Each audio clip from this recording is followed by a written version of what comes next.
1.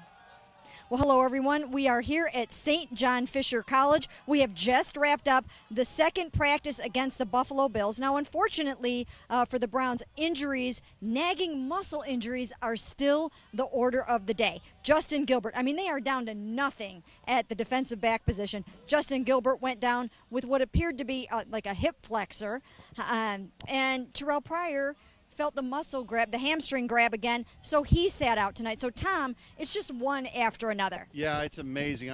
You've been covering the league a lot longer than I have. I can't remember this many injuries in any camp I've covered, in any sport I've covered. And again, nagging injuries, not like serious injuries, but boy, when you start having so many of them, it's going to be amazing what they're going to have to do in the secondary to play this game Thursday night. Well, it is absolutely incredible when you think about it, because Mike Pettin just told us that he's probably going to rest most of the injured starters in this game. He's not going to throw Joe Hayden and Pierre Desir and Tayshaun Gibson and guys out there that are already banged up. He's going to try to get them ready for that dress rehearsal game in Tampa on August 29th. So although they'll get some good work in on Thursday night, I think you're going to see a lot of starters sitting out. Absolutely, and I think that part of it, too, was kind of why they came up here, to give some of the starters some work.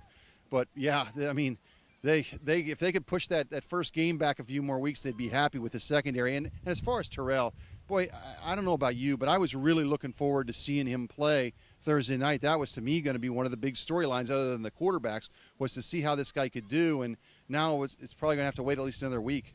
Yeah, you almost have to wonder. I think he's so intriguing. He's got so much potential, and I have been saying that I think that he really deserves a roster spot, because I don't think you can let him get away and have another team take the opportunity to see what he can do as a wide receiver. But boy, he's sure making it difficult for the Cleveland Browns to see if he can cut it as a wide receiver, and that's just incredibly unfortunate. The other thing is Duke Johnson. We have seen nothing of Duke Johnson this whole entire training camp. So Mike Pettin did express his frustration today with all these injuries, and they're saying, we just have to keep trying to do what we're doing.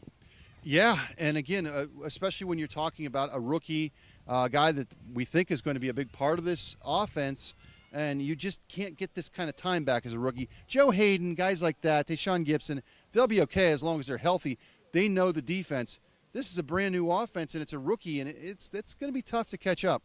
Yeah, it is. And you know what? The Browns weren't the only ones that suffered a few injuries in these practices. We saw LaShawn McCoy go limping off with an injury tonight, and they had an ACL to Ty Powell, a linebacker, yesterday. So you knew there were going to be a few casualties, and there were. But hopefully for the Browns, they'll get as many of those guys back as soon as possible. And we will have it all right here for you on cleveland.com.